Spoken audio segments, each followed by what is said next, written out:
কে তুই? তুই নিজেকে কি মনে করিস? তুই আমার নামে পরিচয়, আমার মায়ের উপরে আমার উপরে যে রব ঝাড়িস, এই যে মিজাজ দেখাস, শুধু আমি বলে সহ্য করে নিচ্ছি। অন্য কেউ হলে না কবে বাইরে ছুড়ে ফেলে দিয়ে আসতো। এরকম তার রাজু তার বউকে বলছিল। এখন নে হসপিটালে ভর্তি, এখন বস ঠেলা, এখন হসপিটালে পড়ে আছে। এরকম কারোর বউকে কেউ বলে? নে বস, পড়ে থাক এখন হসপিটালে, কিছু করার নেই আর।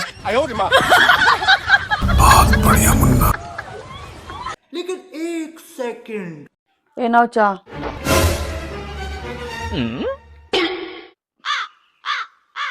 মুখটা ওরকম ফুলিয়ে রেখেছে কেন? তুমি জায়গাটা মায়ের নামে কেন নিয়েছো, আমার নামে নাওনি কেন?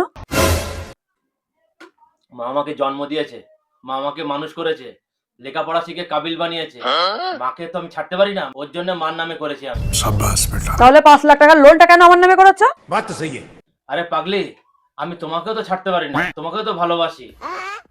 এই যে কথায় কথায় বলো যে ছেড়ে চলে যাব, ছেড়ে চলে যাব, তালাক দেবো, এবারে নাও লোন তোমার নামে।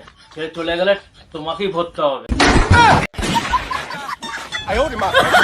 आज सोच है रे तेरी, मानना पड़ेगा।